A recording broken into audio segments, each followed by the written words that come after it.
Good evening, everyone, and welcome to the wonderful 13th episode of the Trans Agenda. Perhaps a cursed episode, we will find out.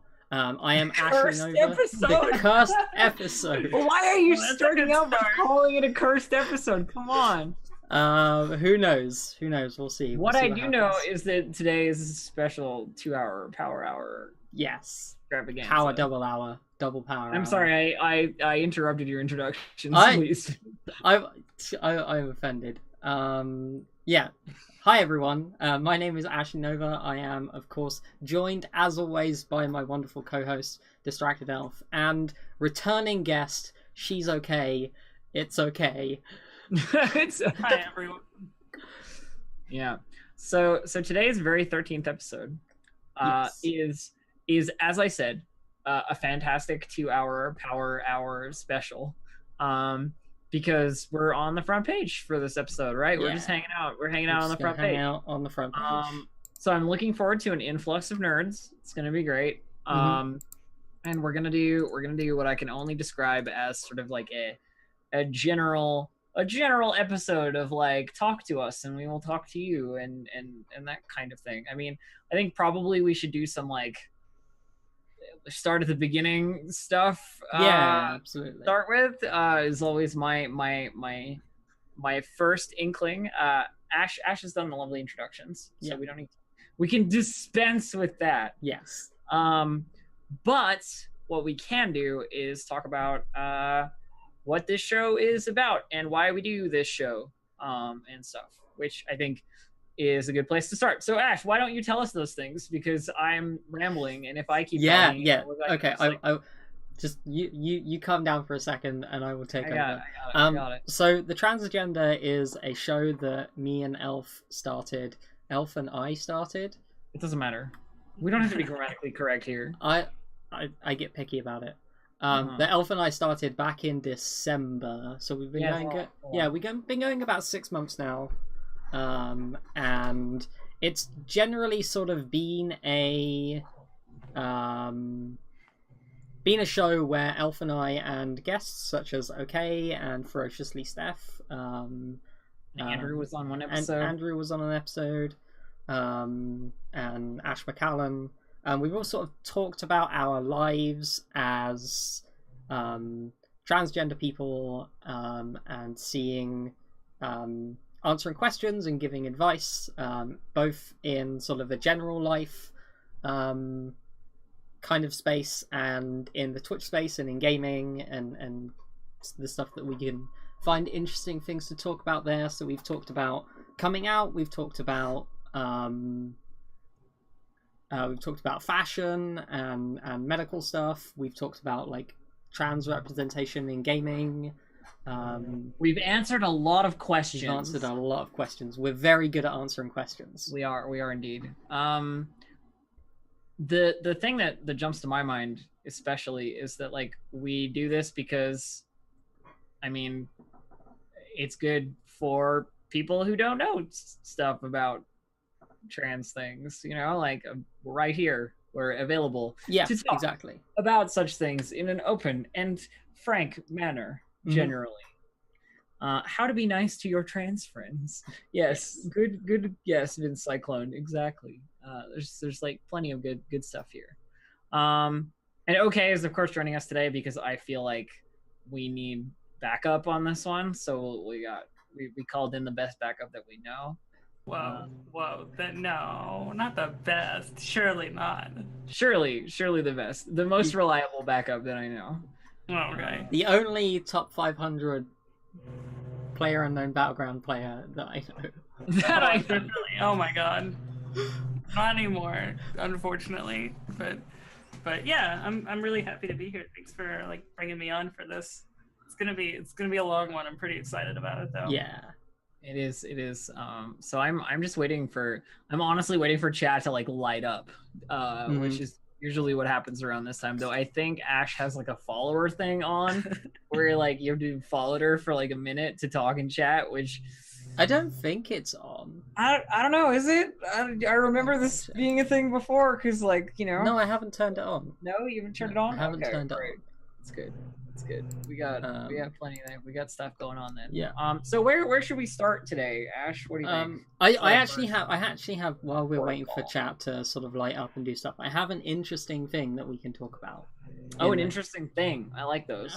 In the news today, it's been all over Twitter and in a couple of other places. There was this big announcement that the WHO, so the World Health Organization, as part of its 2022 reclassifying of world diseases, is reclassifying gender dysphoria.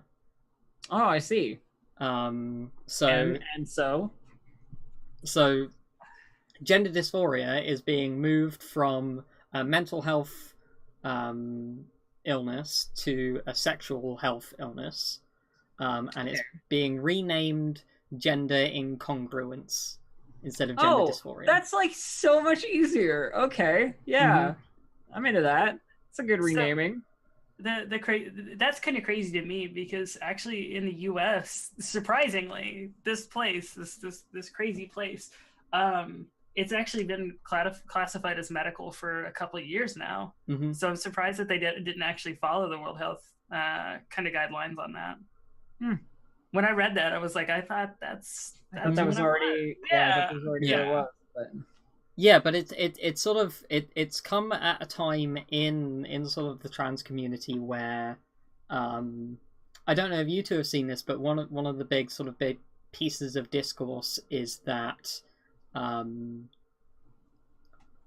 this idea that you don't have to have dysphoria to be trans. Like, you don't have to feel awful about yourself in your body to be trans. Just wanting to transition is a symptom of being transgender. And I mean, yeah, I don't know. That seems like you're trying to, I don't know, you're like, that whole argument sounds like you're just trying to box anyone out of the thing that, you know what I mean? Like, yeah. It's always been.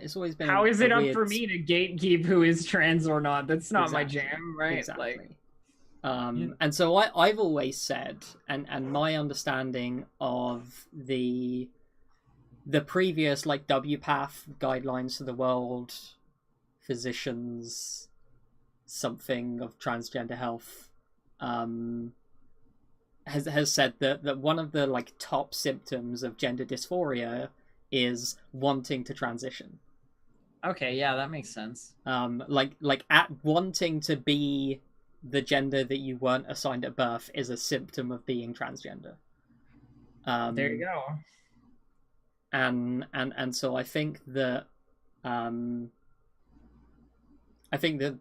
like relabeling by the WHO is probably gonna improve care, at least in countries that tend to follow the WHO quickly. I mean, which is good, because those countries are not necessarily in a good place right now in accordance with the way that they're treating that stuff. Yeah. So, I mean, good. I mean, that sounds like a good piece of news, to be honest. And like you said, the like discourse of like, is it a symptom of a different thing, or you know, like, yeah, it's good. I can see that chat is already getting confused. Yes. I feel like we can address this right off the bat. Here's the thing, chat, right? Here's the deal. We're all women, all of us here, but we're all trans. So you just have to be like chill about that and respectful about that. She, her pronouns, so forth. I believe for all of us collectively. And it's all good. It's all good. I'm you know, it's no problem. Our thing here today, because I can see some people being like, what the fuck is this? It's new, it's shiny, you know, I'm confused. The thing today is that this is the special front page episode where we talk about stuff that you want to talk about. So if you got questions, like, shoot them at us and we will address them post haste.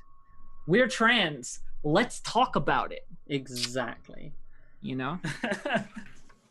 When I was on the front page last month for Unity, I put "I'm queer, let's talk about it" in my stream title, and all of my mods were like, "Ashley, what are you doing? This is a terrible idea." It's a great idea. I love it. I mean, I just talk about it anyway, regardless, because if you're existing on stream, on camera, in any way, shape, or form, people will ask questions. So this is just an invitation to do that, really. So we've got a question there. I have a question. So if we disassociate roles from genders, will transgender then disappear? I mean, I don't think so. no. No. Because it has to do with how you feel about yourself in your skin, and like the way that you, feel about you. It's not super about the outside at all. It's about you. It's about your comfort. So I don't think that it would. I think in a space where like gender as we know it doesn't really exist, like where we wouldn't have the words like man and woman, male and female, like we completely broke down the societal view. You're talking of about gender. a thing that would never happen. Totally hypothetical. Yeah. But people would still transition. Like it would just be a case of, oh, you're going to start hormones and change your body. That's a perfectly cool cosmetic thing that people do. I still think that would happen. Yeah, I mean, okay, theoretically, you know, if we were to get rid of kind of those associations and stuff like that. I would love to see if we could do that. That would be great. Yeah, but I mean, in that you know what I mean? It's just like, it's so academic, it hurts my head. Yeah, in that case, I mean, I guess transgender wouldn't actually be a thing, because if gender wasn't a thing, then, you know. Then how could you be trans? That's never gonna happen, though. Like that's, I think it's kind of ridiculous to think that way. Not that it's a bad thing, but just that I just think that's the way society is. I just think that it's a huge abstraction. Yeah, it's so abstracted that. Yeah, so I can see again the chat is doing this description. Here's the deal. I'm not gonna speak for anybody else, but here's the deal. I'm trans.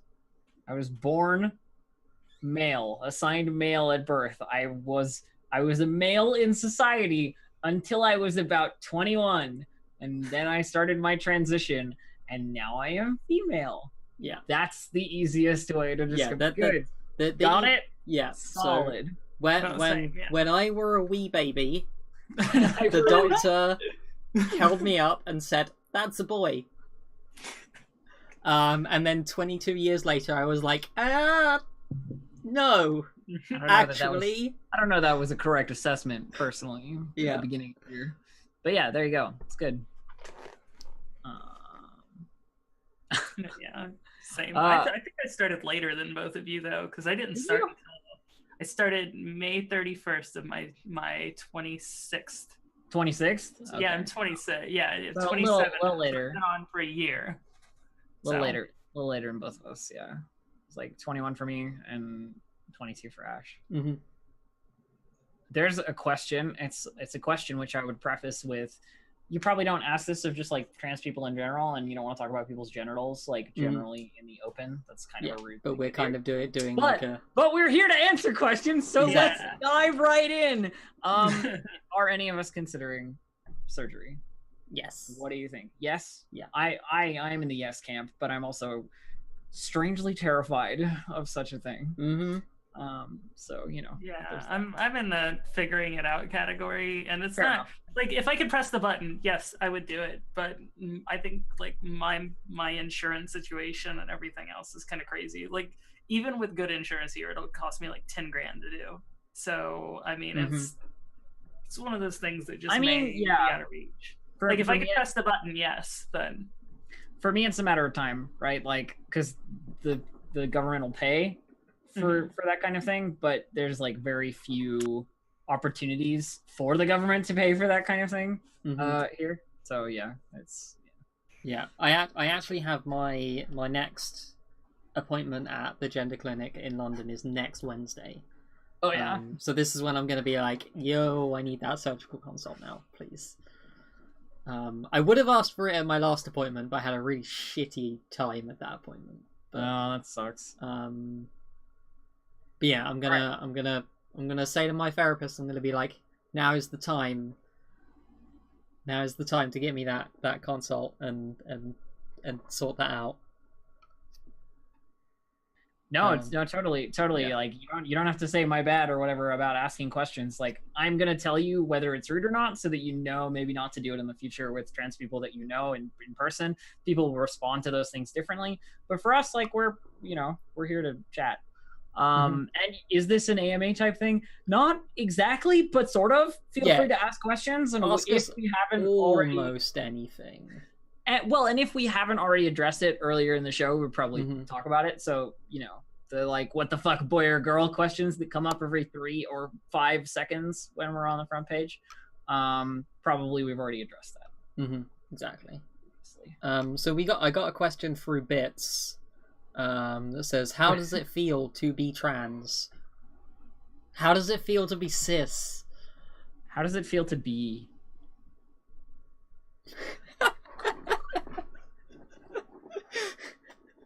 It's about the same. Why is Gamora? I mean, I guess I can describe sort of. I think when people ask that question, they're sort of asking, what does, like dysphoria feel like? Which is obviously like a super personal thing. It's different for everyone. For me, I get like a very physical reaction to it when my dysphoria kicks me. It's like I get kicked in the stomach, and I'm like, now I'm just gonna like curl up. Don't you mean, Ash? Don't you mean your incongruence? Yes, my incongruence. Just saying. But I totally agree with you. It's one of those things that's like it's different for everybody. Obviously, like depending on like how you feel about yourself and what that manifests as. But for me, it's very much like, imagine, how does it feel to be trans? I have a metaphor or like an analogy that I use for this, which is like, imagine you're like, before you transition, imagine it's like wearing shoes that you can't take off, that don't fit you very well. And you could survive that way, and it would hurt your feet a lot, and it would suck, and you would walk around, and you wouldn't want to go anywhere or do anything because your feet hurt all the time, right? And then starting your transition is like deciding to take off those shoes and get some that actually fit.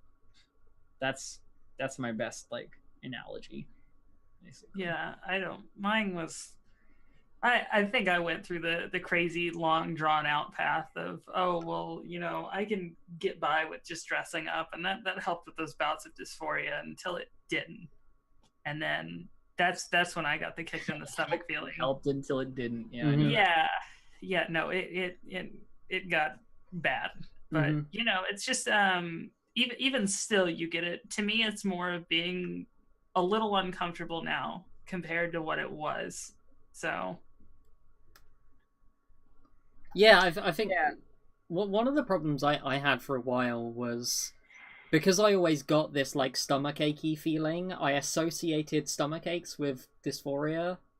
And then I was, for like a year, I was dealing with really bad IBS. So whenever my IBS kicked up, I was like, oh my god, have I made a giant mistake about my transition? Oh no!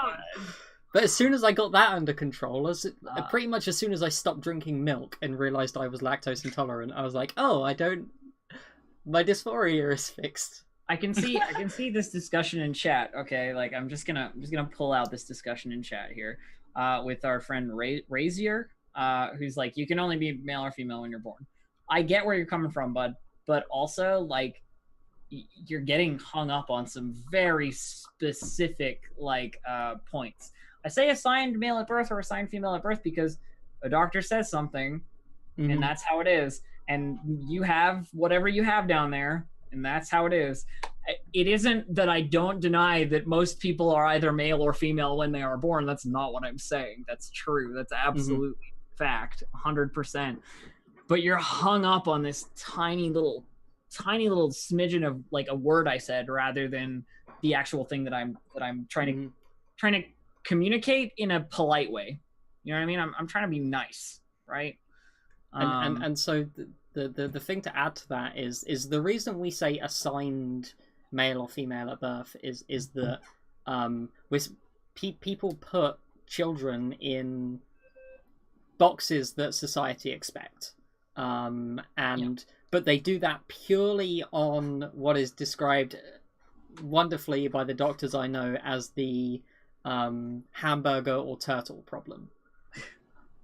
So they look at the baby's like genitals and they say that's male, that's female. But gender and sex are not congruent necessarily. That's not what I was gonna try and say. It's the gender and sex are controlled by so many factors. There's hundreds of genetic factors. There's hundreds of hormonal factors. There's physical characteristics and secondary physical characteristics that no one can really nail down exactly what the different sexes are. The most like up-to-date knowledge is that humans are not actually a binary sexed species. And trying to like nail things down into two categories and sure. Just say you can only be born one or the other is largely pointless. So there was a good question earlier, the whole like how would you like your, from Jeevesy here, how would you like your allies to address someone who maybe is misgendering you, or how you want to deal with that situation? You know what I mean, with regards to being out in public and so forth. Mm-hmm. I think my answer is like you should probably ask that person who you're defending, you know what I mean, like what they want you to do, because it will change.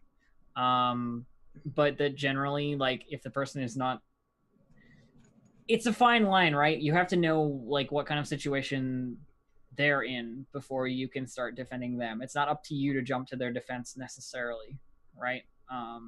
It might be for that person, it might not be. It is very much like ask the question to the person that you're with, I guess. Yeah, that's definitely a time, place, and person. Like there's so many different factors. Because you could accidentally out them, which you don't want to do, right? If they're not like publicly out yet or what have you, and like there's a lot of like make sure that you're doing what you know they want you to do rather than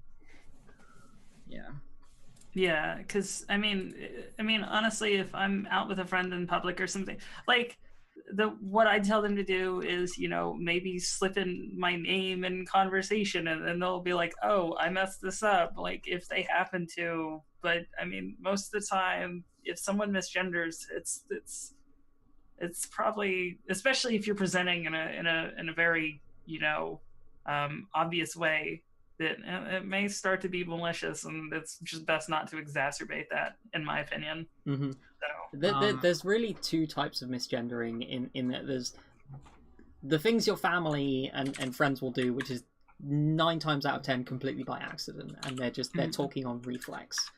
And then there's like the malicious side of stuff, and I mean, like it's like if somebody's being malicious, they're gonna be malicious anyway. Mm-hmm. But the other thing is like if somebody is corrected and then they continue to willfully incorrectly gender you, then that sucks. That's they're being shitty. Like it doesn't take that much when people when you pet a dog and you say, oh, he's nice, and they say actually she, that you corrected for that immediately, don't you? Yeah, 100%. But for people, you can't do it. Like, yeah, I don't know. Here's another kicker. Explain how you have this thought that society gave you a certain gender when you transition from male to female. Why the long hair, makeup, girly clothes, for you to feel female? Isn't that kind of ironic? I don't know if you've noticed, but I'm wearing a flannel shirt and a t-shirt. Ash has got like a t-shirt on. Kay is looking very pretty, but that's Kay's choice to do that. There are 100,000 variations of people, as there are 100,000 variations of stuff to wear.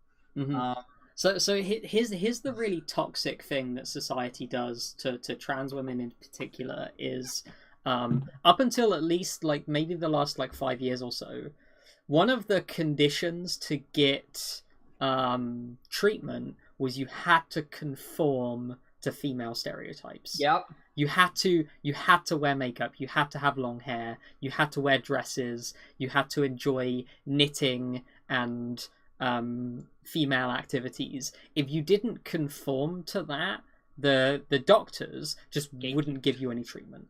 Yep. It's a true story. Sucks, but it's true. But then the really shitty thing that society does is like, oh my god, look at all these trans women. Why are they reinforcing Why are they all stereotypes of women? Why can't they be like other women? Like, why don't you just wear like a t-shirt and jeans some days? And I'm like, oh my god. I mean, I think that's not just something for trans people. I mean, that's what women go through in general. Even I went to a therapy session recently, and I showed up and like same makeup I've got on now. I just had mascara, foundation, and concealer, and we're sitting there talking, and he was like, my therapist was like, well, you don't use too much makeup now. You could definitely get away with more. And I'm like, I don't want to wear any more. Do you know how long we're good. it's like, this is all I want to do. But that's just, I mean, that's an expectation of women in general. Even people who are completely accepting of trans people still have those thoughts. You know, it's kind of the same way of, you never want to ask a girl, or say to a girl, oh, you look tired or something like that. She probably just looks tired because she's not wearing makeup that day. Like, calm down. Here's a great one that I'm very happy to address. You seem to be really excited and happy to say what you think and feel, but when people disagree with you, you seem to not listen or call them homophobic. It's not what we're doing at all. What I will say is that sometimes when you disagree, you don't realize that you are being homophobic or being like shitty and discriminatory just in general. But I'm going to address that, and I'm going to talk to you like you're a regular human being, and I expect the same respect back, right? Like I expect to be talked to like a human being. So when that respect doesn't go both ways, guess what? I'm not going to listen to you. Just like you're not going to listen to me. And then the communication breaks down and we can't both learn things. And I'm very sad. So please, just be nice. It's great. So there was a question that's come up a few times asking what we think about trans people in sports. Okay. Which I think is kind of relevant with like the World Cup going on. Totally, yeah. I agree with generally. Up until recently, I was like 100% on board with the way the Olympic Committee handled this. In that there are hormone levels that you have to achieve to be classified in male or female sports, and because ultimately all of the science research that goes into like sports science shows that the dominant factor so far and away, the dominant factor in performance in sports is testosterone level. Yeah. There are a bunch of other things that go into it, but at the end of the day, like, trans women have been able to compete as women in the Olympics for nearly 20 years, and trans women aren't dominating Olympic sports. It's true. What I would say is that, like, Ash has a great statement on this. I don't care enough about any sports to care about trans women in sports, like, at all. I can't give an opinion because I just do not have the outside knowledge to care. See, this is where I think most of the community will crucify me. I think it depends on the sport. I really do. And that's fair. Yeah, that's a fair thing to say. I think in a lot of like martial arts sports, there's things to be said. But in my opinion, a lot of that in martial arts, they have weight classes for a reason. Yeah. And I think maybe when you take into account both weight classes and hormones, things are going to balance out.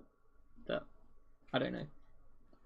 Yeah, there's just I think I don't want to say it's a case by case basis in my head, but there's like definitely in stuff like martial arts and stuff like that. I mean, that's stuff that I did that for years and years, and there's no way that I would try and enter in a female category now. Maybe 10 years down the road or 20 years down the road when hormones have had more of an effect. But I'm like, in my current state, I would go into it. I'd feel a little bad personally. Sure. And like that opinion is equally valid. Like, yeah. I'm not going to crucify you for thinking that way.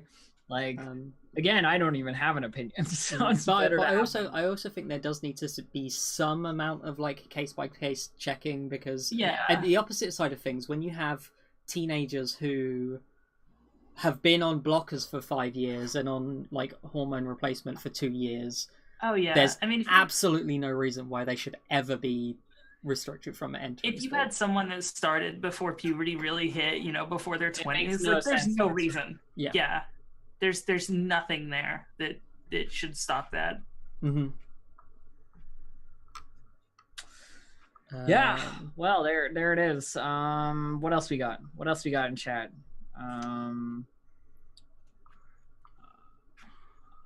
Somebody keeps repeating something about religious people. What I have come to discover is that many people are very accepting, and that if you're saying most religious people, you're thinking of extreme cases. Because my family are Christian, and it's all good. So there's a question that's talking about like is trans like a sexual preference in any way? And no. Trans. Oh, sorry. Go ahead. Somebody else take it. I'm gonna give you a very quick like LGBT history lesson. Hit it up. In the 70s and the 80s, when this movement was really coming together and starting as a movement, the only words we had were gay and lesbian. Mm-hmm. You were either a gay man or a lesbian woman, regardless of whether you were like drag queens were only just starting to become a thing, transvestites and transsexuals and all of that. Like in the way that we know them, anyway. Yeah. And so basically everyone got lumped into the same category, and we made a community out of that. But the words have evolved since then. We know that being trans isn't a sexual thing. It's nothing to do with fetishes or anything like that. It is to do with I don't know. Being trans is wanting to be trans and transitioning and being happy with that. I mean, it's the whole like being trans is a gender identity, whereas being gay is a sexual preference. Like those things are lumped into the same like block, the LGBTQIA like block, but they're not all sexual preferences. You know what I mean? Yeah, I don't know. Copcraft says there, would you be offended if I said I think you're guys biologically, and why? If to me it does not imply forcing you to do or say or think anything. I think you're misunderstanding what biologically means. I mean, we're all taking hormones. Yeah. What does that mean about our biology? Like I said earlier, there are plenty of women with X and Y chromosomes. There are like whatever thing you're gonna pull out of the woodwork. I promise you, I've heard it 100 times. You can think that in your brain if you so want to, but do not say it out loud because it's wrong. Yeah, it is. Yeah, a lot of people, a lot of the discourse around this is like, well, if you just think about simple biology and when is biology simple? my response to that is, I have a PhD in astronomy. If I teach you simple gravitational physics, you will not be able to model the universe whatsoever. We have this massive problem in astronomy where simple basic physics doesn't explain the universe. No. And the same goes in biology. Simple basic like genetic biology does not fully explain the complicated mess that is human gender and human sexuality. But if you're schooled in biology, then you wouldn't be asking me this question. Yeah. Move on. All right, who's next? Wow.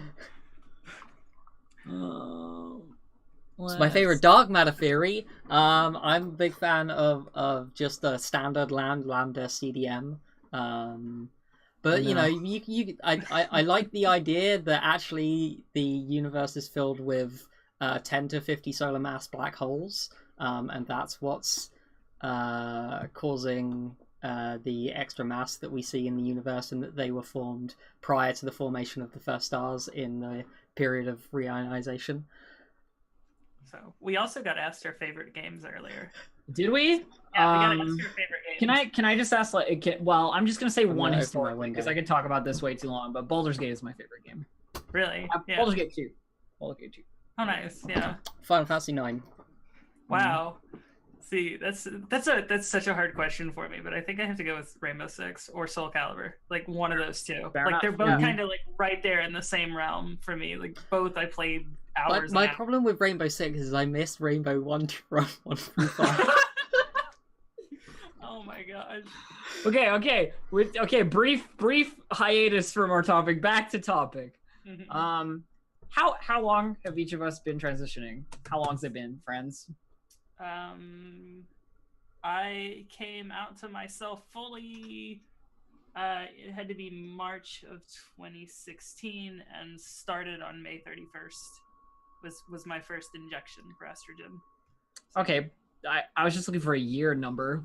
You know what I mean, like or time distance. Like a year, yeah. Like a year, yeah. Fair enough. basically. And I counted as like when you came out to yourself. You know what I mean, being the starting Yeah, point of so I'm transition. sitting like a year and a half, but there were thoughts way before that. So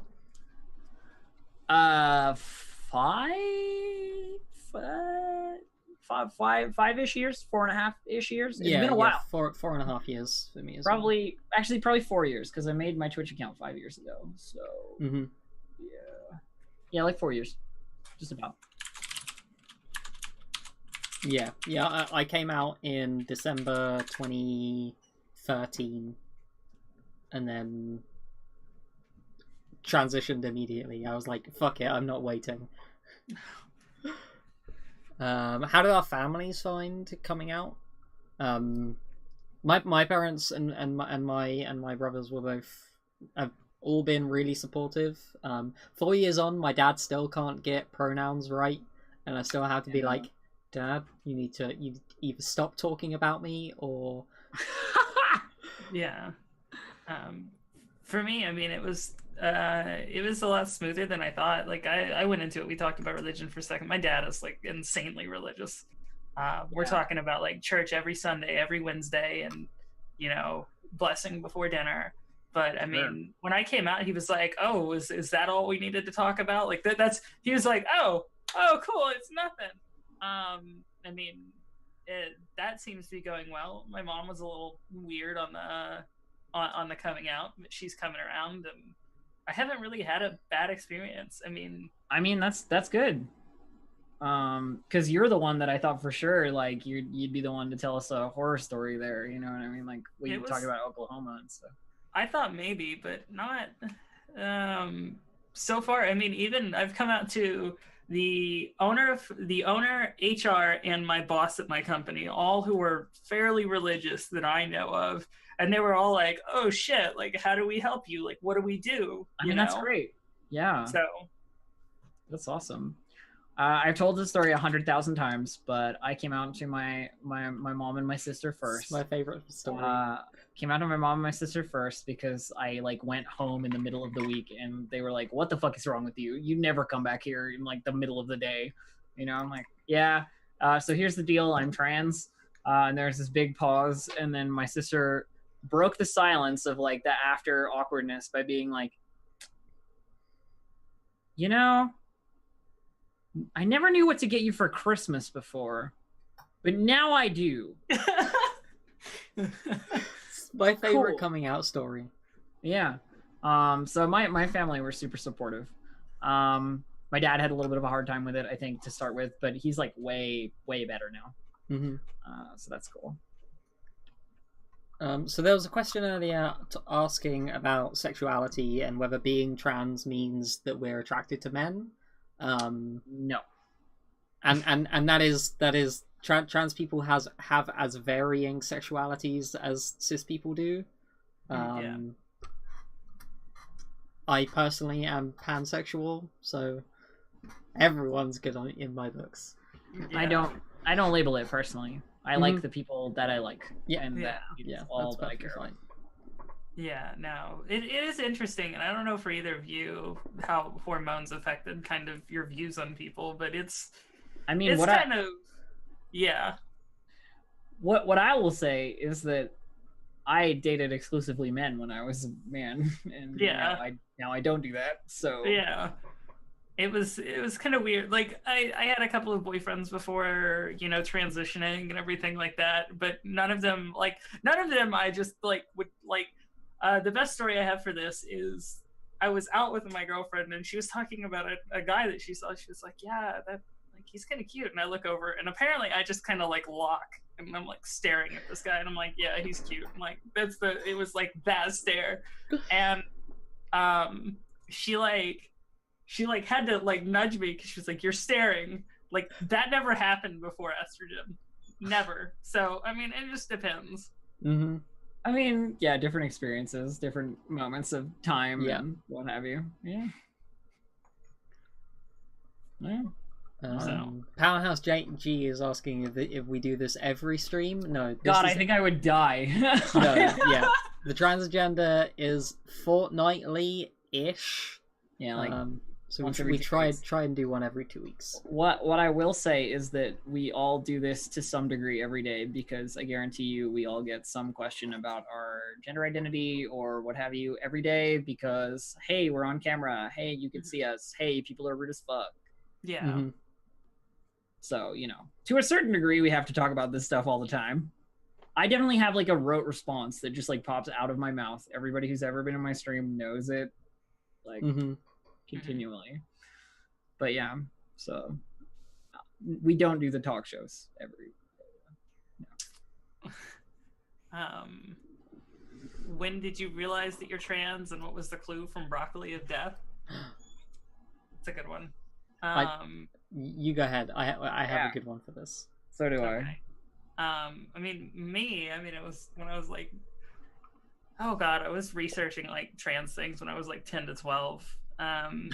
Just kind of back when dial-up was still a thing, and like sneak down in the middle of the night and, you know, go with that annoying noise. Can you sneak search things on the internet with dial-up? Oh, I was good. Come on now. Okay, you had the ninja skills, the ninja dial-up skills. Okay. But it was, I mean, I had those thoughts, and I was like, this doesn't feel right for a really long time. I just kind of didn't admit it to myself until I was older. So I mean, I didn't, like I said, I didn't admit it to myself until I was almost 25. But the thoughts and the exploration and the dressing and everything else was there basically my entire life. So there were the clues. I just kind of took myself saying, "Hey, this is the thing." Mm-hmm. So I had what I describe as the lightning bolt moment. And so I'd always been like kind of gender non-conforming through my life. I certainly wasn't a masculine person. But one night for a university nightclub night, it was Halloween or something, I went dressed as a schoolgirl because it's for the goof. It's for the goof. Obviously, it was hilarious. Ah, the goof, yes. It was all for the goof. And then a friend of mine, my friend Robin, who is absolutely amazing, she had transitioned about a year before me, and was speaking to my fiance Sarah, saying like, "Oh, like Ashley looked really comfortable. Like she'd like spoken to you about like trans stuff." And this conversation got relayed to me via Sarah, and I was just like, huh. Yeah, no, I haven't ever thought about that.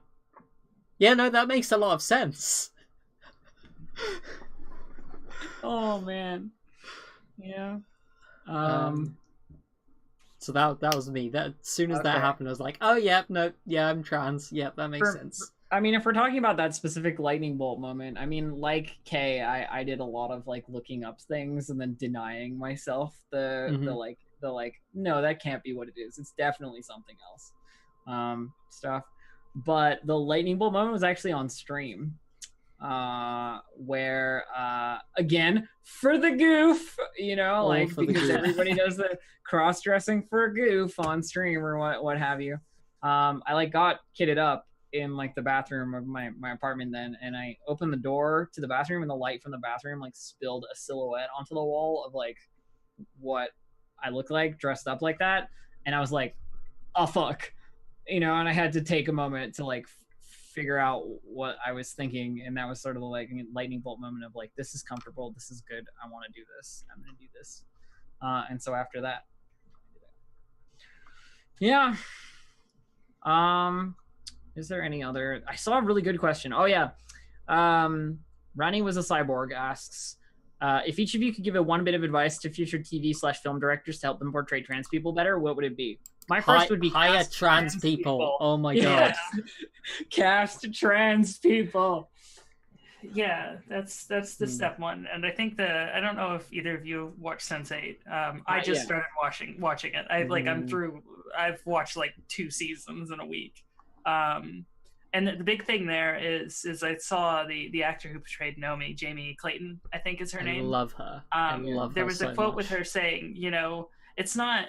She was like, you have these straight men that go in and portray trans people, and then they go and accept the awards in full beards and a suit. Like, that's what people see, so they just assume that's what trans is. They think that you can just kind of put on the clothes and walk out, and that's what you are, and at the end of the day they can switch back to male like instantly, so yeah. And that's why it's like so important for trans like actors to get the opportunity to go out and play trans people. Like I tell you what, I love The Danish Girl as a film. I think it's a beautifully made film, but fucking Eddie Redmayne shouldn't have been anywhere near it. I think other than that, like, get trans like sensitivity readers to read your scripts and things like that is really important. I got another question. Next one. Odd question, but does transitioning change your senses? For example, tasting, smelling things differently. Did you change your diets at all?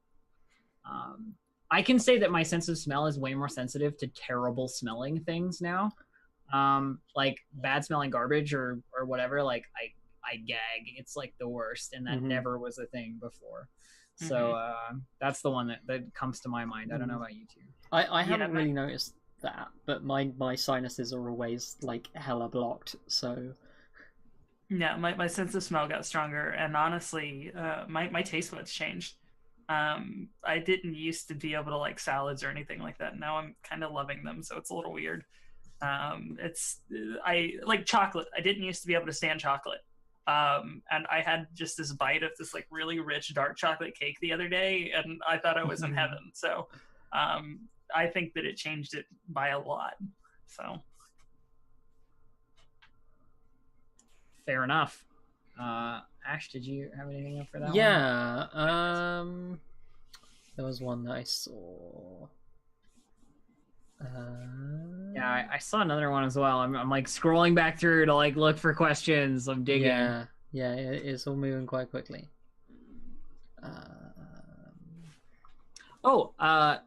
Do you have any tips on voice training? Anyone? Voice training tips? Yes? No? Your voice? I don't do any. I don't adjust my voice at all. I haven't really done any singing. All right then. I guess I'll do it. This is your I don't know why people think this is a thing I do, because like I don't really feel like it's effort anymore, but I guess it was when I started. So here's the deal, right? You have a little voice box that's in your throat. What you want to do when you're talking, and you're talking like a man, your resonance is down here in your chest. So so you sound like this because all of the sound is coming from here. You can feel it vibrating when you touch your sort of like rib cage, like the upper areas here. It's much deeper. This is like sort of where I would be otherwise. I know it's horrible. And then you bring all that from here into your throat, and then you don't have any resonance in your chest, and then you don't sound as masculine. You don't have to worry about pitch. You don't want to sound like this. It's not helpful. You don't need to sound like Ishy Snaggletooth. No. So you just keep it in your throat like that. And the way I do it is think about the little object in your throat that is your voice box. When it is down and forward, it is like doing the male voice. But when it is up and back at the back of your mouth, then you can do the female voice, quote unquote, whatever, stupid. That's my advice. And then I just did that, and it hurt a lot. For the first like month that I did it, I killed my throat, I killed my whole voice system. But guess what? Vocal cords are muscles. They learn, and then you can flex them. So it's kind of how it worked. I don't know. People like the best thing that I was ever told was like, I know this sounds lame, but singing in the car it's strange, but singing like just kind of belting it to I guess songs by female vocalists. I mean, that starts to help after a while. Yeah. The thing that I've really seen, like I've been reading a lot of guides because I'm planning on trying to do some vocal training. I may even stream it. Is trying to find where your falsetto range is, because that needs a lot of people say that needs to be like closer to your new normal, is like where your falsetto range is. But I don't know anything about singing. I don't know what a falsetto is. Falsetto is the head voice. This one. It's the one where you sound like a cartoon character. Yeah. But it's just one of those things that takes time too. But I mean, I haven't done anything specific or crazy for it. Yeah.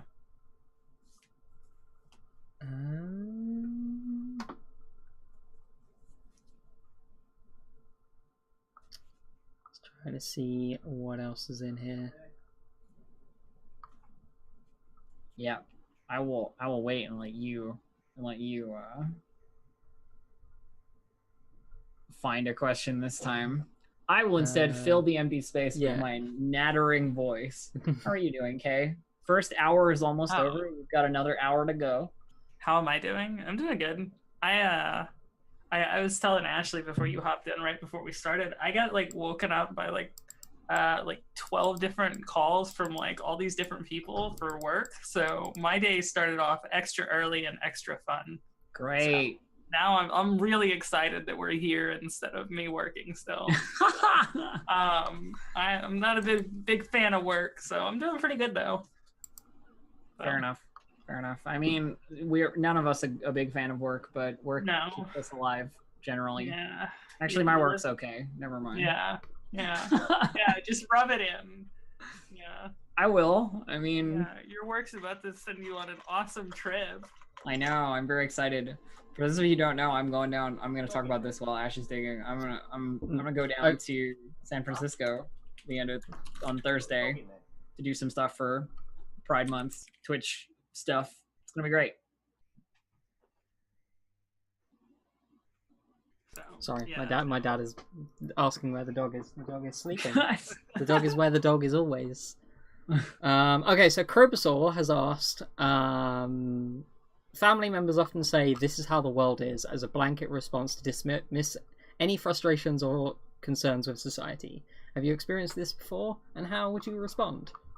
I think if you're being told a blanket statement of this is how the world is, show me that that's how the world is. Show me how that is, because saying this is how the world is, anyone can do that. You could do that. The sky's purple. That's just how the world is. You know, every time I go outside, I sneeze 3 times. That's just how the world is, right? Like, I don't know. Like, you can say it about anything, right? It's just a statement. It doesn't mean anything. Not really. Whenever anyone says anything like that to me, particularly when I've like expressed like frustration at the world, and they say, "Oh, that's just how things are," and I'm like, "Well, why can't things be better? Why do we have to accept that that's how the world is when I have a voice, I have a platform, I can put out a message that says the world should be better." But I mean, because it should. Honestly, and I hate the way that people say, you know, that's the way the world is, because honestly, that's the way their world is. Because I can tell you, if you take a step, 200 miles away, it's going to be a different world at this point. Like, there's different cultures for different areas, and there's going to be different levels of acceptance and different levels of just thinking there, honestly. Yeah, I think a blanket statement over the entire world is just ignorant to think that you know what the world is like. Like, the whole world? I don't think so. like the reaction that I get of saying, "Oh, I'm trans," if I were to like run out into a crowd, in the middle of the state, would probably be, not good. But if I, just venture probably 500 miles to the west, it's probably going to be like, okay, like, Yeah. whatever. So. Yeah, I think it's a matter of like, you don't have to accept that this is how the world is just because somebody tells you that. Mm-hmm. They don't know any better than you do. And if they do, then why is the world so crap? Right? What else? What else we got? What other questions doth we have? Remember, folks, this is where you can ask things and we'll answer them. What is your view on how trans representation and understanding of being trans has changed from when we were younger to now?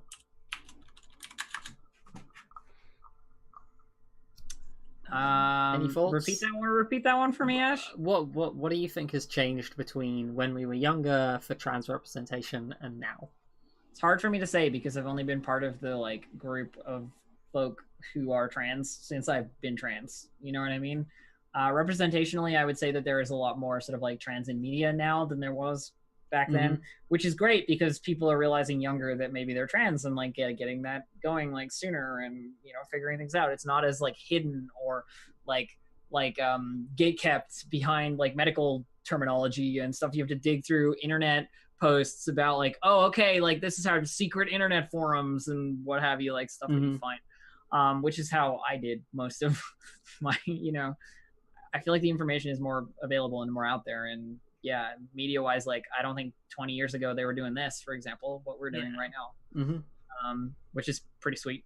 It's definitely, I've read a lot of kind of books by trans authors and stuff like that growing up, and not all of them were, the most interesting to read, but you can definitely tell kind of over time how it's become more accepted, and more of being seen as a medical issue, like we talked about earlier, rather than just like a straight psychological condition. It's, hey, how do we help them transition versus how do we stop them from thinking they need to transition? You know what I mean? Yeah. Like that mindset has definitely changed in a large way. So there's a question here from Chloe T, saying like we've described this sort of lightning bolt moment. Sure. But shouldn't a medical diagnosis come from lifelong dysphoria, not a sudden I'm going to be different now because that's the way I feel?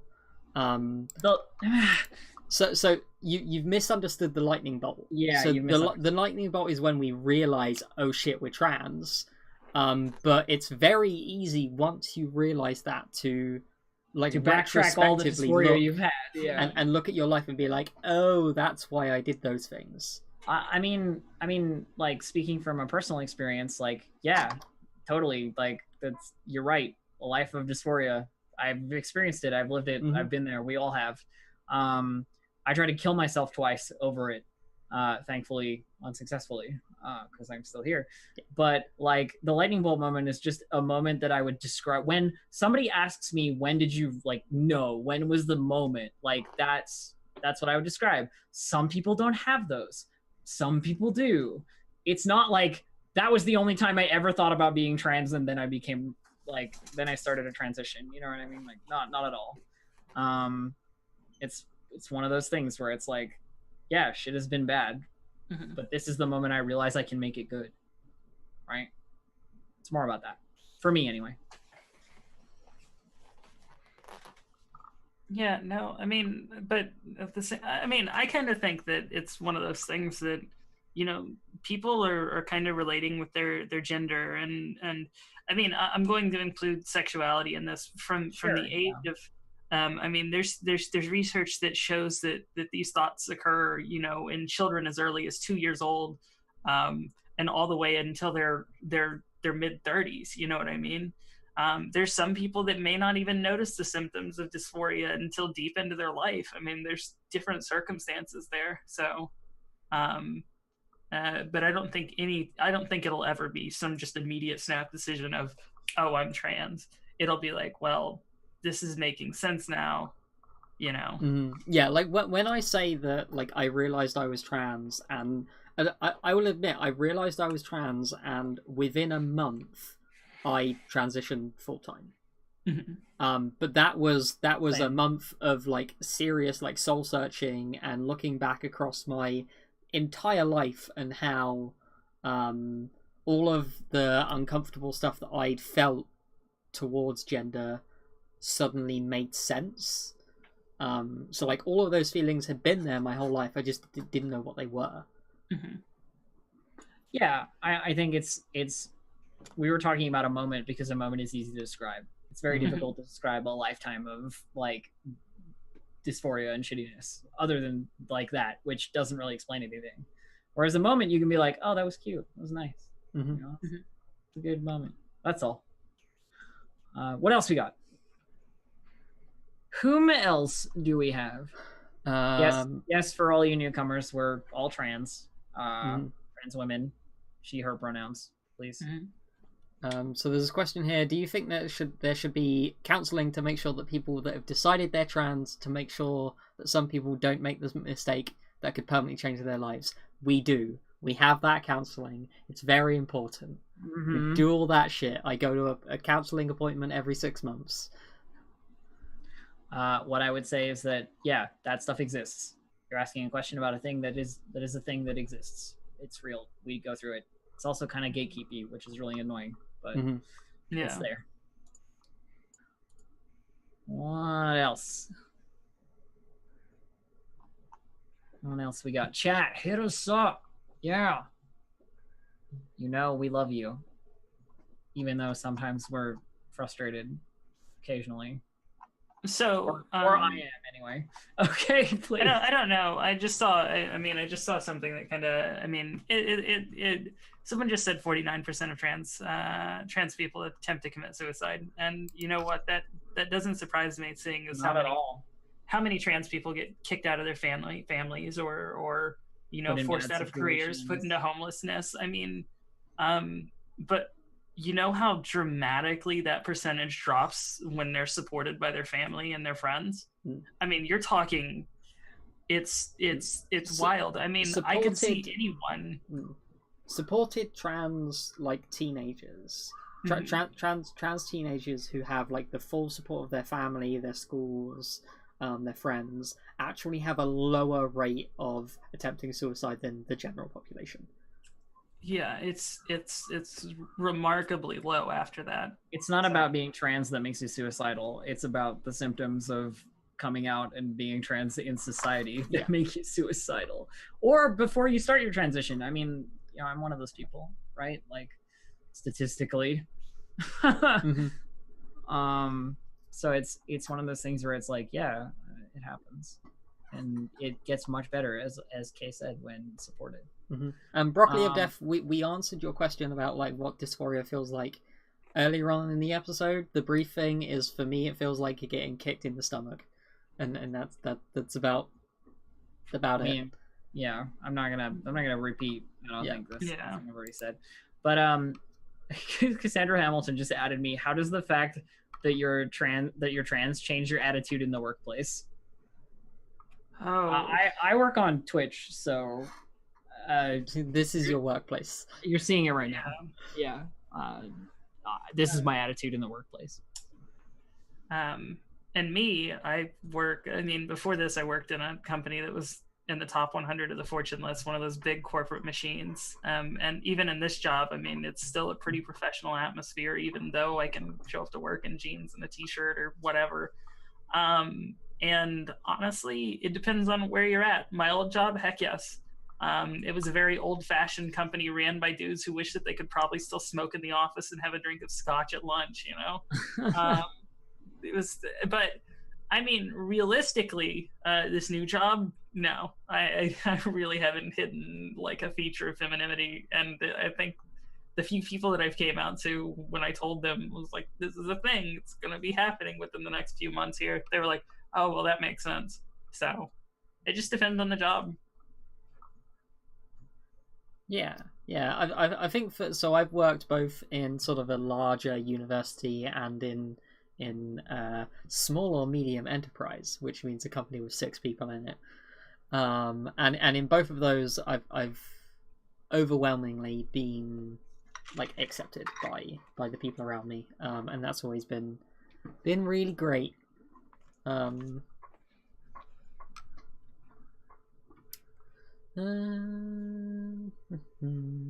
Something else to ask or address.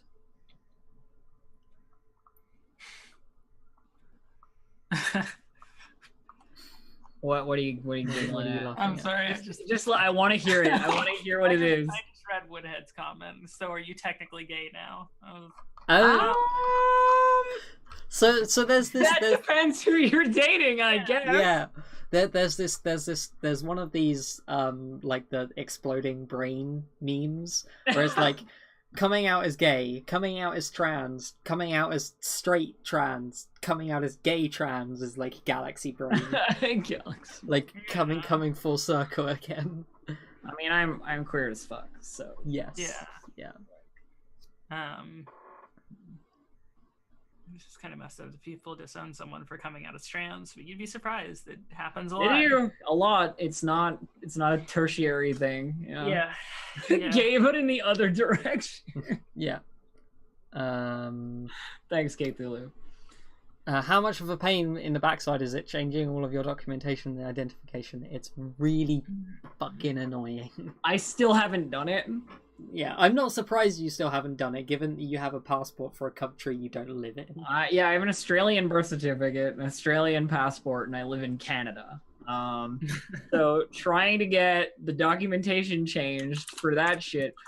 5 years I've been putting it off, basically, or like 4 years I've been putting it off and being like, I don't care what's on my official document. I definitely don't care about that because I don't want to deal with dealing with this fucking paperwork. Yeah, no, mine's I have to attend therapy for a year and then do hormones for a year, which luckily I'm done with that, but now I've got to go to court to get my name changed, and from there it's just kind of a mess I mean, it sucks.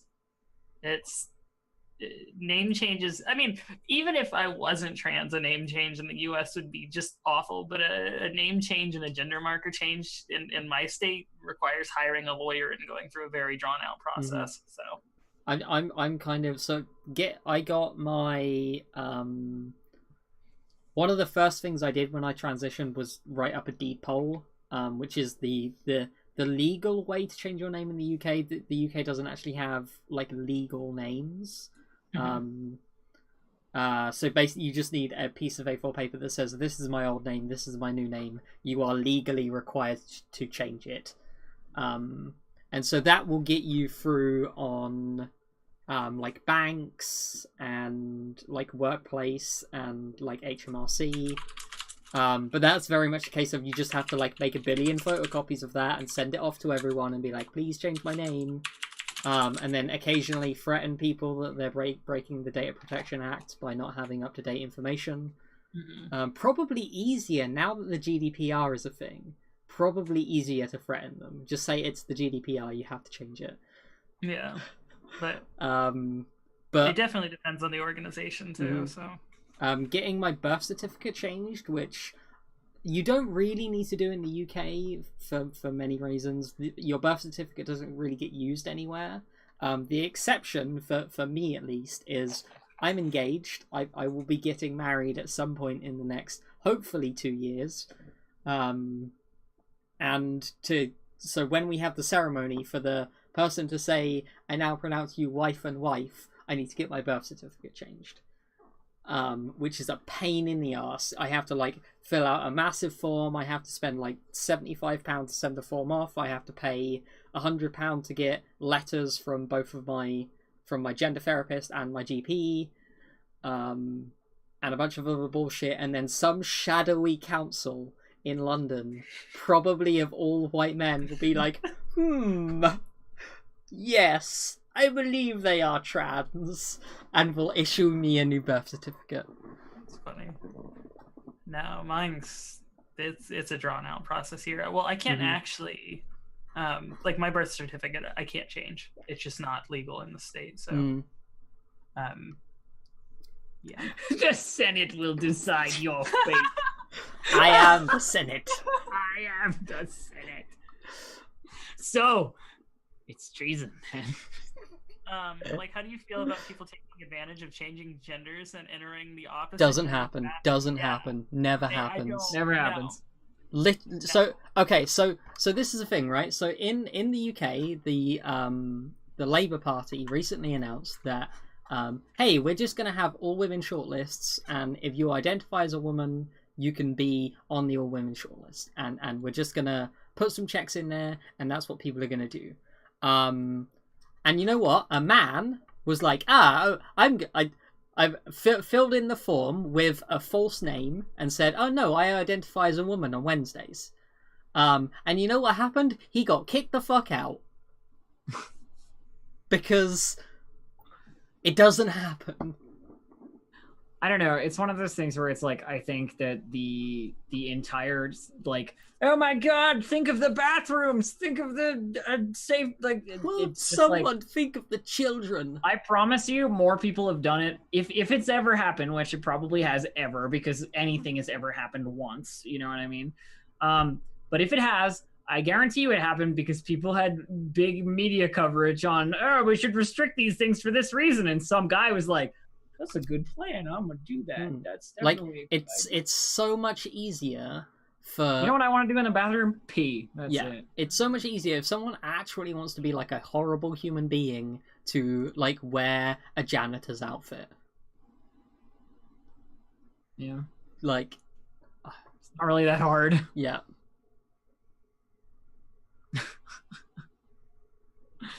I don't know. I feel like that's one of those ones that's like, yeah, according to the media, it's a huge problem, but according to anyone who knows anything, it's like never happened. Yes, yeah.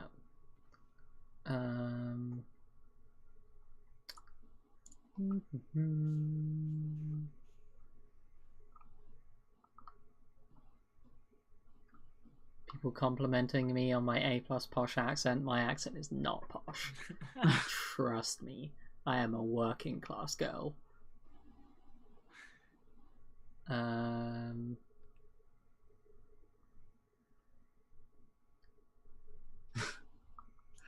Trying to find myself a question. Can I identify as anything then, says Sibillionaire. You can do whatever you want, my friend. Yeah. That's the great thing about freedom and your brain, is that you can do whatever you like. It's when whatever you like converges with other people and ruins their freedom that there's an issue. So yeah, whatever you want, buddy. People ask, like, what does this mean? I know the follow-up is going to be some bullshit, but what is the trans agenda? What is the trans agenda? It's the people can just be who they want to be, and isn't that nice? Yeah, pretty much. Have you heard of the gay agenda? We're a subsidiary. Yes. Of them. The trans scare. All right. Let's see. I mean, it is a possibility. Likewise, it's just like, it's a possibility of someone not wanting you know, to identify what else? in anyways. Yeah, it doesn't matter. Yeah. I don't actually see your wall of text person, so you may have made too much of a wall of text and Twitch has just stolen it from us. Yes, that's quite possible. Maybe cut it down, friend, and then post it again, or like in separate parts, so that I can read your wall of text, because I'm very interested. So Chloe T is saying, like, they're a trans person, but they don't believe in like non-binary people. Like, trans is not a gender. Yeah, trans isn't a gender, but the thing is, we have like this multi-dimensional parameter space of gender, and you can exist anywhere in that parameter space. Like, you can be male and you can be female, and most people are male or female, or you could be non-binary, or you could be genderqueer, or you could be gender fluid, or you could be identify as a dyke, or a butch queen, or a gargoyle. N-dimensional gender space. Yes. There's an n-dimensional gender space, and you can be anywhere on that you want to be. Wow, you radical regressive lefties want people to be who they want to be. Wow, I know, it's huge. It's a wild theory. Oh, it's crazy.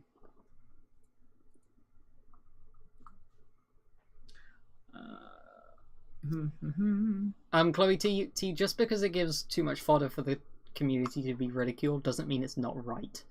Yeah. Like, people can identify how they want to. Let's see.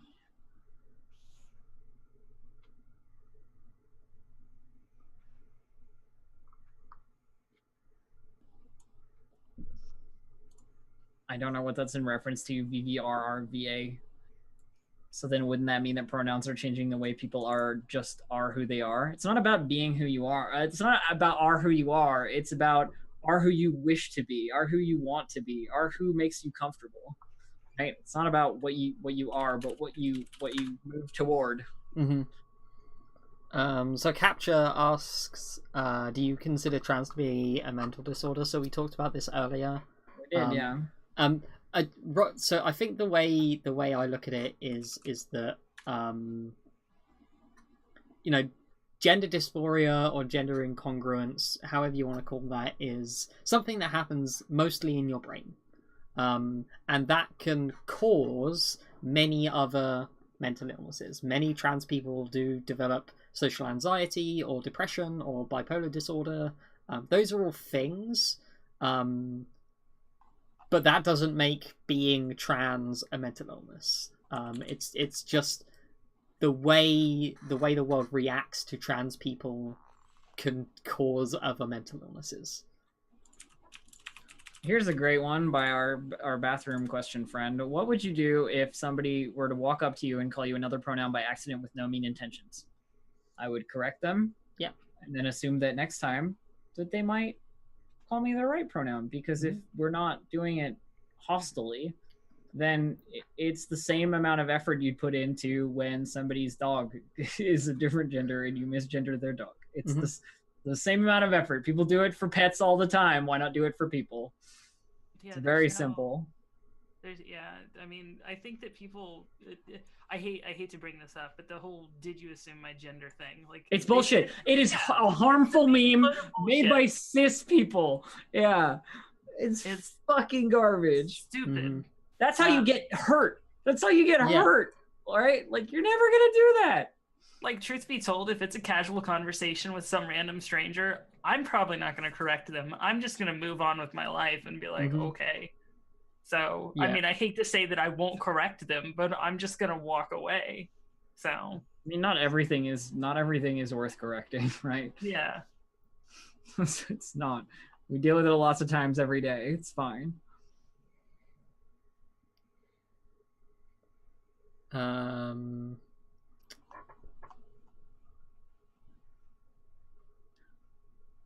Actually, the thing about the marriage certificate wasn't cis white man jibe. It was shadow council jibe. Yes, yeah, shadow council. So it's the shadow council could be made up of anyone, but it's the shadow council. But literally, no one has any idea who is on the shadow council. No one. It is actually a closely guarded secret by the government. Definitely a shadow council. What have you get misgendered on a regular basis by different people? I am the kind of person who likes to call people out on their shit. When people are consistently being misgendering me or using an old name or something, I'm just like, hey, you stop it right now. And then if they don't, I'm like, okay, we're not friends anymore. Leave me alone. I'm never talking to you. I mean, the one that gets me, right, like for this one, where it's like, what would you do if a bunch of different people misgendered you all day and you had to correct them all? I do that. That's life. That's called existing. Yeah. I correct maybe 2 or 3 people a day in Twitch chat. I correct maybe, a person occasionally outside of that, you know what I mean? Like, it's one of those things where it's like, yeah, it's cool. People make mistakes. I'm chill about that. If you make a mistake and you correct it and then you do the right thing the next time, that's great. I'm happy we've made progress. I'm happy that we can be more friends and you can know more about me. That's great. Yeah. It's not like I'm gonna throw my arms up and whip out my weaponry and mow down all the misgendering people. Like it's not gonna happen. Like I'm not. People have this mental image of like trans folk being so like up in arms. You know what I mean? Like there's this huge like, did you assume my gender? The like freaking out trans memes. It's like so far from reality you don't even understand. Yeah, and to be honest, the people that are like that, like there are a few people like that, but they're definitely like a radical minority. Just like any other kind of group of people, there's going to be a that loud minority. Yeah. Yeah. So Petrolhead has sort of latched onto this, saying like if like a restaurant manager or a waiter or whatever misgenders you, like people get offended and annoyed. Like I get annoyed. I don't like get angry at people. It's flip the table. Like yeah. Like it hurts when you get misgendered because it like hits right down to like your core of your being, being like, what did I fuck up? And I don't think it's a. It's a self-esteem hit. Right? Yeah. I'm not annoyed with this person. I'm annoyed with myself for not. You know, I mean, it's like a huge internalization of a thing that shouldn't be internalized. Yeah. You know, it's very rarely if somebody makes a mistake by accident will I be mad. Hi, streamer. Would you ever do a hypothetical thing that I can get indignant and smug about? I mean, pretty much. What advice would you have for someone who is possibly questioning their gender, or someone who just wants to learn more about transgender topics? Where can they go to learn more? There's this great website called Google. Also, hang around these places. Honestly, being in proximity to any of us, you'll learn some things. Find communities, find support groups. Because, we have communities that are, like, ready to help and want to help and stuff. But also, if you just Google, like, trans on Google, I'm sure something will come up that you can read that you didn't know before. It's sweet. It's cool. It's great. I'm a big proponent of therapy, though, for trying to figure things out. I met like one of my closest friends is trans, and we met each other around the same time that I started realizing this stuff. And I was asking her questions, and she had started hormones, and like every time I'd ask her, she was like, "That's your choice, but I heavily recommend you talk to a therapist about this. Like, find someone who like deals with trans people specifically locally." And there's a lot of lists out there, like all over the place, that you can find trans-friendly therapists or LGBT-friendly therapists that will help you guide yourself through the process. No one can tell you what that answer will be, but they can help you figure it out, if that makes sense. Yep. I can't put it any better than that. I just can't. What else we got?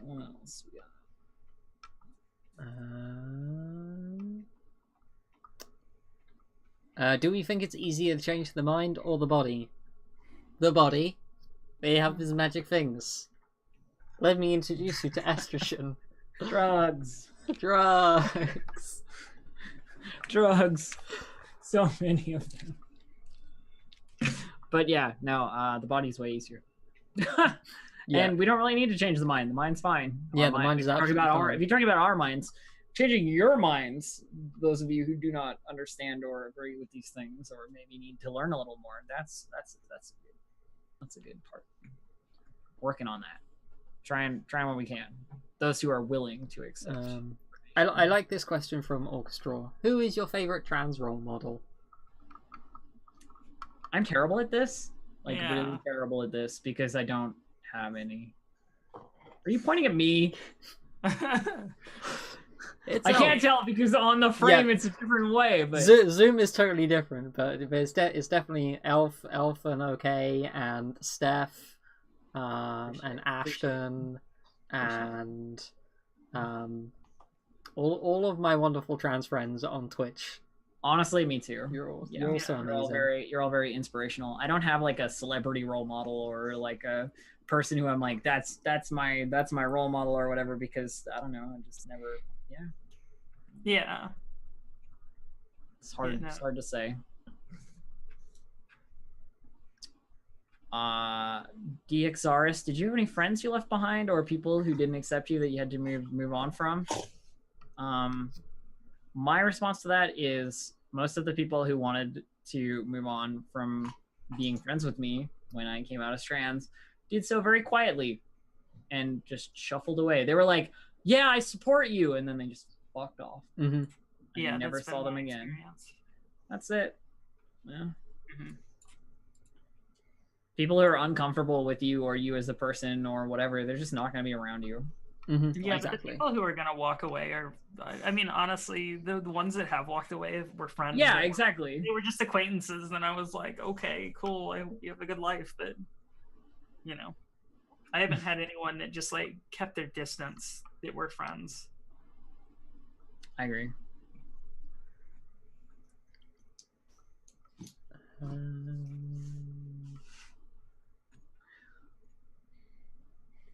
Keeping your eye out for any potential good questions here. So Buy a Gun, which is a terrible username, asks, can you blame a straight person for not wanting to go out with someone who's trans? And the thing here, sorry, Ash. Go. So the thing here is like I totally think that like having like preferences for certain like body parts is totally a thing. Like I like butts. Butts are my favorite thing on bodies. As a pansexual person, I am attracted to people with both types of genitals, and I have preferences on which ones I like more. I'm not going to tell you which ones, but I have preferences. Pretty sure I can guess. So, a straight person who, like a straight man who considers themselves attracted to women, it's perfectly reasonable for them to have like a preference for people with vulvas. Like, sure, 100% agree. The problem is when straight people, and in particular straight men, see a trans woman and get violent or assume that dating a trans woman makes them gay because they have a penis and penises make them men, and therefore I'm dating a man, therefore I'm gay. Which right? means that you're not really accepting your girlfriend's identity, Exactly. which is shitty of you. But I definitely think that Ash is right on the whole, like, everybody has preferences. Mm-hmm. I get it. Physical preferences are a thing. If you don't like dating someone with X type of genitals, then you're probably not going to date them, right? And that's just kind of, it's how it is. Like, some people don't date larger people or taller people or smaller people or people with freckles or, you know, whatever. Like, there's 100,000 other things that people discriminate on in the dating scene than just what genitals you have. So, you know, that's what I would say.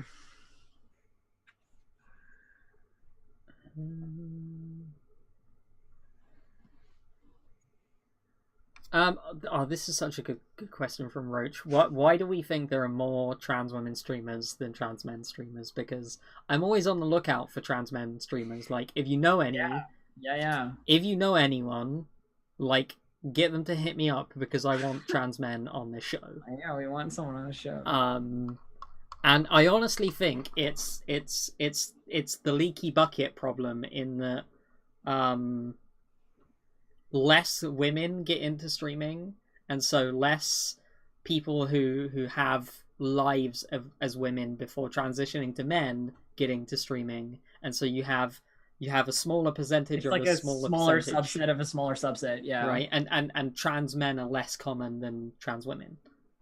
Yeah, but I mean, honestly, I think that for trans men, not that the process isn't easier for them, but it's a lot easier for trans men to go stealth, honestly. Mm-hmm. Yeah.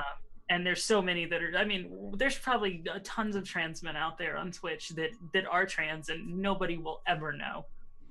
It's just in terms of presentation, it's easier.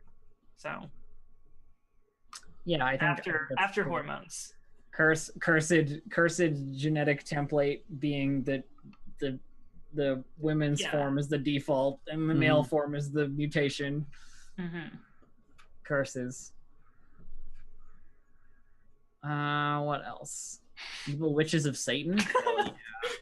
Hell yeah! Hell Sorry, no, it's fucking just, yes. I am an evil witch of Satan, that's for sure. That's for sure, friends. Or I'm an That evil one witch makes me anyway. I don't know. Yeah. I don't know about of Satan, right? Not entirely sure about that. Xanax, I didn't see your Yeah, question. oh, I like have- chat is moving pretty quick. Like I can't always like catch every single one. Yeah. I was dating a Thai woman and her child wanted to and has since become a girl. I was chill with this. So is the mother, but I warned them both quite heavily against transitioning physically because I have somewhat educated fear that the costs outweigh the benefits. What's your positions on this? I think that you should let them make the decisions Yes. about what Yeah. they do with their 100%. own body, personally. Bodily autonomy is important. And as someone who has gone through the process, the benefits so good. Like the costs are basically meaningless. The benefits are everything. It's true. Yeah. The cost never outweighs the benefits in my experience or what have you. So yeah, I think it's important for them to make decisions about themselves as well. Trans women community is just a big ass coven of witches. Yeah. So Capture asks, doesn't this affect you later in life when you become old? So here's the problem, right? Is sort of young women transitioning, people our age transitioning, is a fairly new thing. Like even going back, like there weren't many people in their 20s transitioning in the 80s, and so we don't. It's one of these things where I don't know what my life is going to be like in 50 years. I don't know. I don't know like what my body is going to be like in 50 years. I don't know what the thing is. Like the old trans women we see are they started later than people we who did. started like in their 50s, and so it's hard to really know what the long term effects. I feel like the thing for me here is that like it doesn't matter. It's Exactly. not important because I'd rather live 5 years of transition and then have some horrible complication, which is not what's going to happen, but like that, then suffer a longer life of hating myself.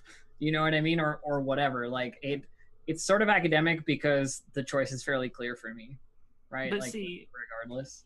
I'm seeing comments that are saying stuff like you don't know what this will do long term, but I mean honestly, if you know, I mean me for example, I have a blood test every 6 months that tracks basically everything in my body, you know, and they are very very quick to be like, well that's weird, let's pull down your dose or adjust this.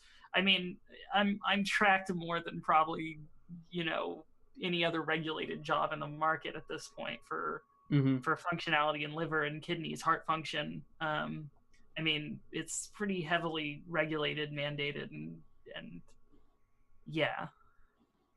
I mean, you don't even know if you're gonna 5 years down the road when you get older and you're not a trans person, what's gonna happen to you. So I feel like it's pretty academic. Like we're all gonna die and get absorbed back into the earth anyway, so the sun will eventually consume the earth and the heat death of the universe will commence and all of us will be gone and nothing we ever do will matter. So Plus, I mean, I'm gonna keep taking my little pills. There's a lot of research on how hormones affect the body, and I mean, it's not that in terms of core organ function and stuff like that, it's not that drastic most of the time. The most major thing, I guess, is for a lot of the anti-androgens and kind of liver function over time, but yeah. I mean, we can't know yet. The data doesn't exist, so I can't tell you. So there's a question here, how do we feel about young people transitioning? So the thing with like kids transitioning is there's absolutely no reason why like okay, I'm gonna restart my thought pattern. Kids are real damn smart. Kids are real good at knowing who they are.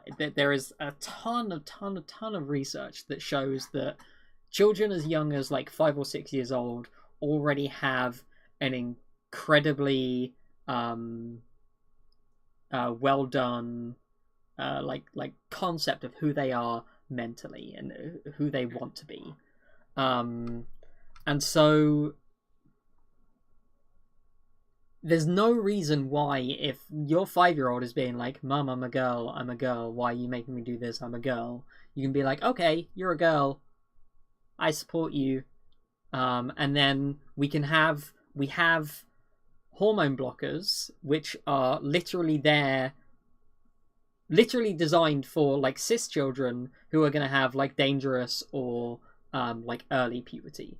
And so we can put trans kids on them and be like, okay, this is your time to like transition socially, see what you feel about that. Like, there's no reason why you need to transition like hormonally and get surgeries when you're really young. You can enjoy your teens. Tell you what, and socially transition. I wish I'd transitioned earlier. I mean, everybody does. Every single trans person that I know is like, I wish I had done this when I was 15. I wish I had done this when I was 14. Because guess what? At this point, we would be indistinguishable from someone who is cisgendered if we had started that early, because bone structure, because puberty, because like all the things that, you know, you talk about irreversible side effects and consequences of things. The irreversible ones that I hate the most are the ones that I went through naturally. You know, that sucks. And I think, you know, more people being able to do what they want to do, and then perhaps not being discriminated against so much and later in their life when they're not as visible, sounds good to me. Really. So I am 100% putting words in my mouth. I am not advocating that children under the age of like 16 to 18 go on any hormone replacement therapy or get any surgeries. What I'm saying is that hormone blockers, so puberty blockers, have been shown time and time again to be an incredibly effective treatment for transgender children, and allowing them to transition socially. So to be able to go to school and say, this is my name, these are my pronouns, this is my gender, and be able to socially be the gender they want to be, is far and away the most effective treatment for transgender children. Yep.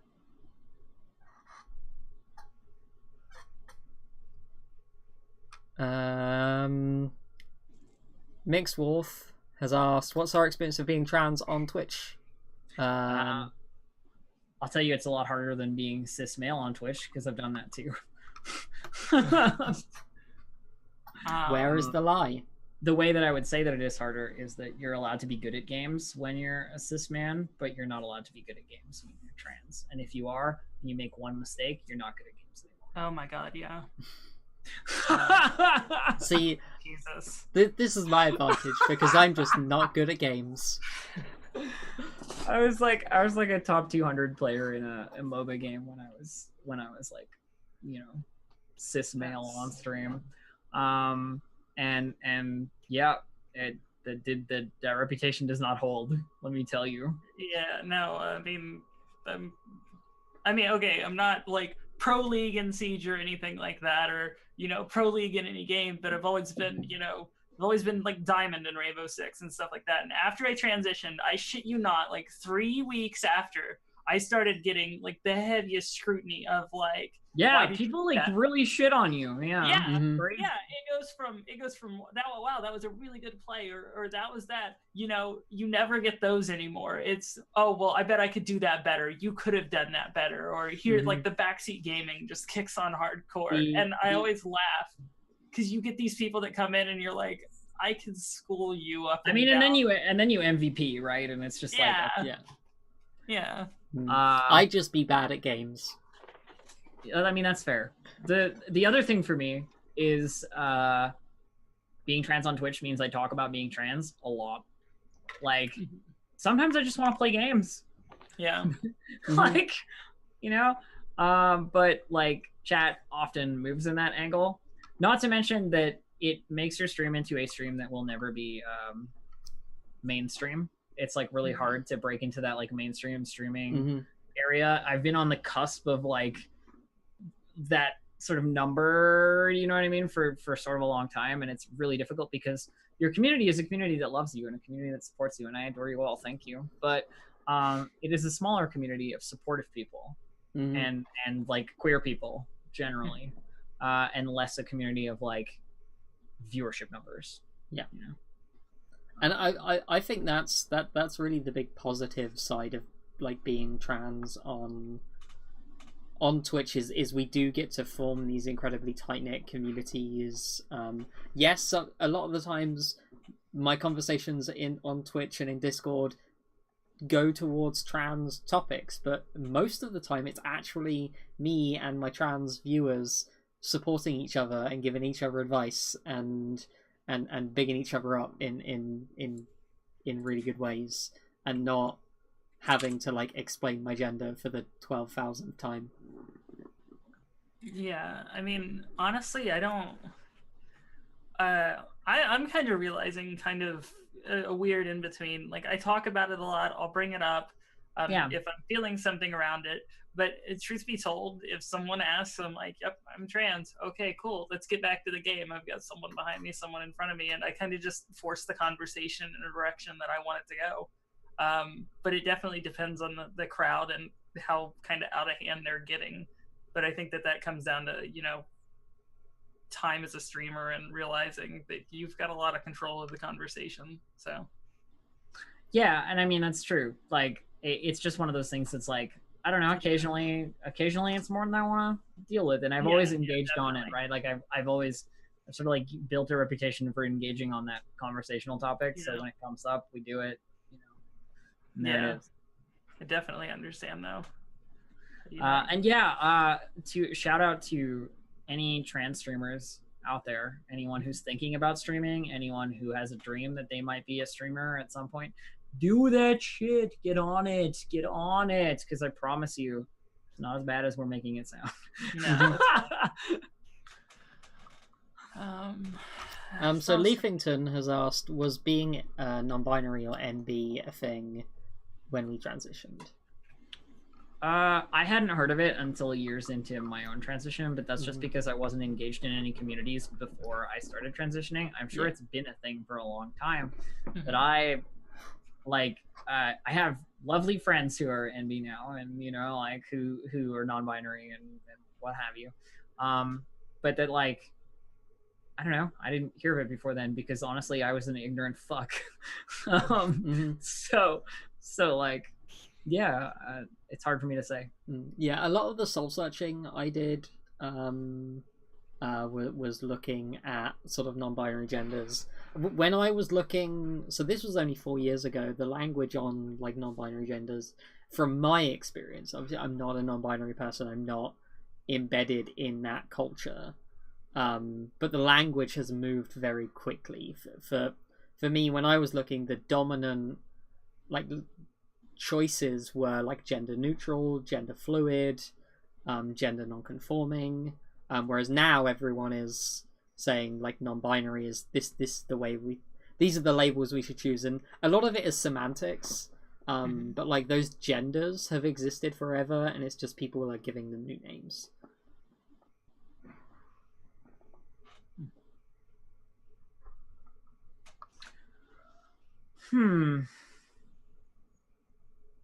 Likewise is asking, isn't taking that many drugs bad for you? No. I take every day, I take 1, 2, 3, 4, 5, 6 pills. 3 of those are my estrogen.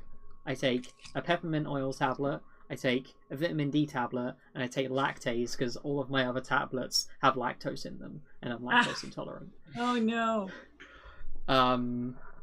But my fiance takes like 16 tablets a day because she has arthritis and depression and has to take a bunch of medication for that. Like, taking a lot of drugs that makes my life better or makes it possible for people to live isn't a bad thing. Being trans would surely make it hard for you to travel. I know some countries have zero tolerance to this. I don't want to go there. Yeah.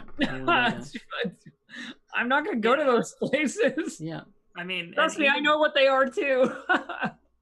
Yeah, I mean, travel. I heard some stories. Elf, I've heard of you talk about it in your channel when I first started hanging out there, airport and stuff like that. Honestly, 10 out of 10. 10 out of 10, always smuggling something in the front of my trousers. Yeah, no. I went through in my quote unquote boy mode just to avoid any issues because my ID and everything like that. But I still like if I don't wear a sports bra or something like that, it's done. Like I've got to. So I walked through the scanner, and the TSA agent in the middle of Oklahoma, if you know anything about this country, literally he just kind of ran his hand down my back and was like, oh, okay, and then like waved me on. Like that's all. So most of the time they probably just look and they're just like, oh, okay. Yeah. Like the TSA definitely sees I'm using weird or different in not like the normal circumstances, but they see things a lot differently than they see a lot. They see a lot of people. Yeah. They're not looking at a trans person and being like, oh, well, that's strange. They're looking at the actual like strange people there that come through. They get some people. So I worry more when I'm traveling about whether the stuff that I have in my makeup bag is too large, because I'm like, what is this bottle 100 mils or is it more than 100 mils? I don't know. What is 12G? What does the G mean on makeup bottles? I just don't understand what that measurement is, and then I get really confused.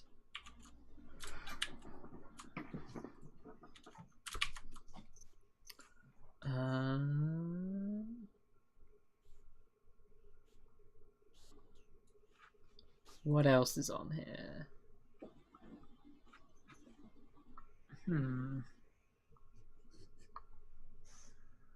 What we got?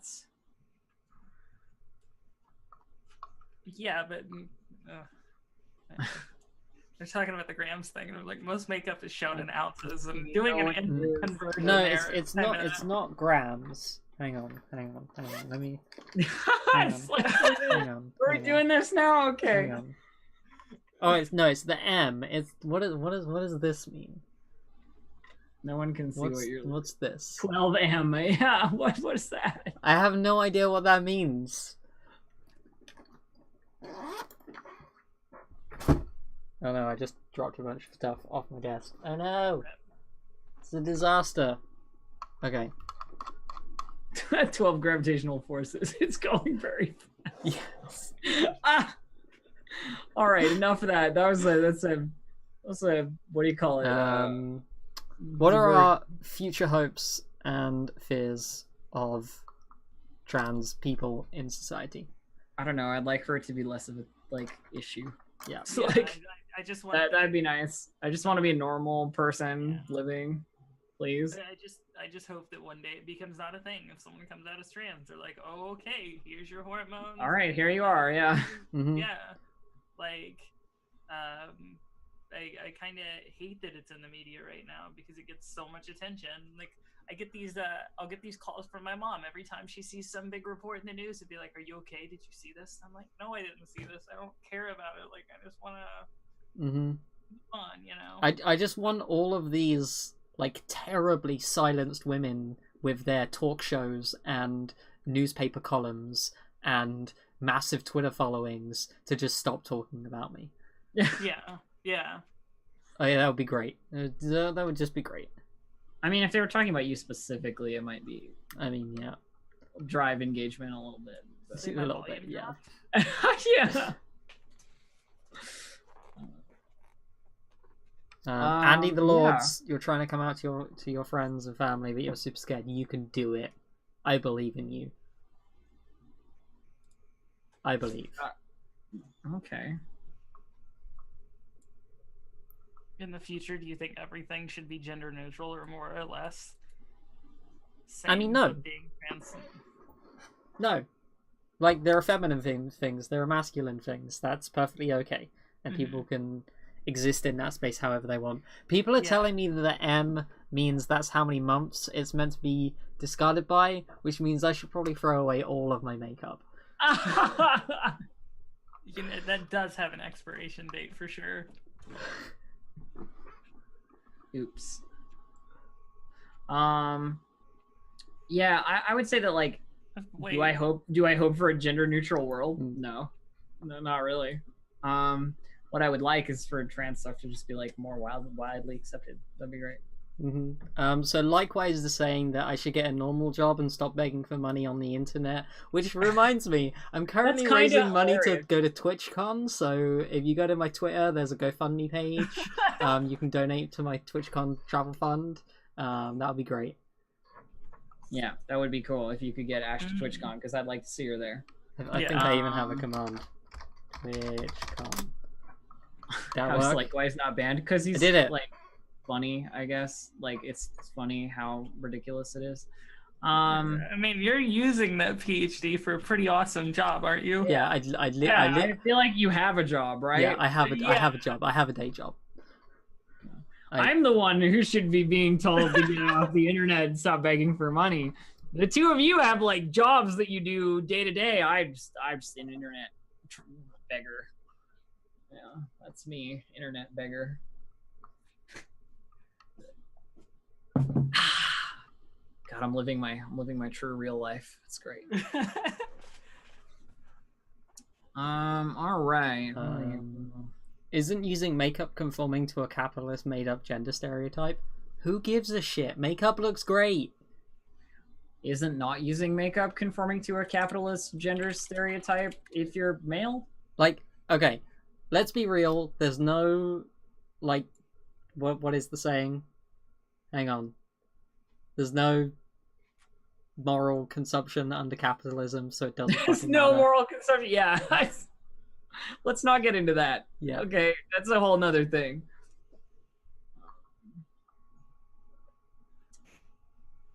But like, I mean, you can make anything a problem if you'd like to convolute it far enough. Let's be real. Let's see. Cassandra Hamilton, I'm 26, 27 next month, and yes, I do have a PhD. 27. It's over there. 27. I have my certificate. Wait, we are now. the same age? Kay, I didn't know that. Yeah. Nice. Yeah, I'm 27. Cool. I'm happy about that. I don't know why. I just had a feeling about it. There's just. I absolutely went to the Doctor Who club instead of hanging around with the normal kids because the normal kids didn't like Doctor Who and they're dumb. Anime club is my zone of nerdiness. Oh yeah, I worked at an arcade for 4 years. That's nice. Oh my god, I was the nerdy kid playing Game Boy in the high school cafeteria. So yeah. Whew. People are asking what my PhD is in. Can I go on the random tangent? Of yeah, sure. Why not? My PhD is in extragalactic astronomy. I study the way that galaxy structures change based on the environments that they are born in. Star nerd. Oh yes. Or I guess galaxy nerd. Stars like I mean, stars are in galaxies. Yeah, but if you call her Star Nerd, it kind of sounds like Star-Lord. Star-Lord. Yeah, you're right. It does. Cool. Well, maybe. Is there anything else we want to address, or is this like, do we do the like lead off, end off portion? What do you think, Ash? Yeah, I think we can like start to wrap up and do that stuff. You have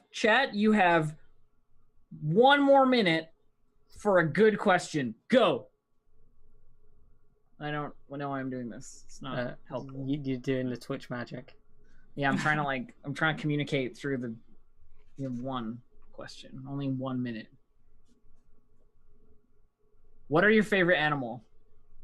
Gorilla. Snake. This animal. This animal. That I just woke up. Your favorite animals. I've got this pupper right here too.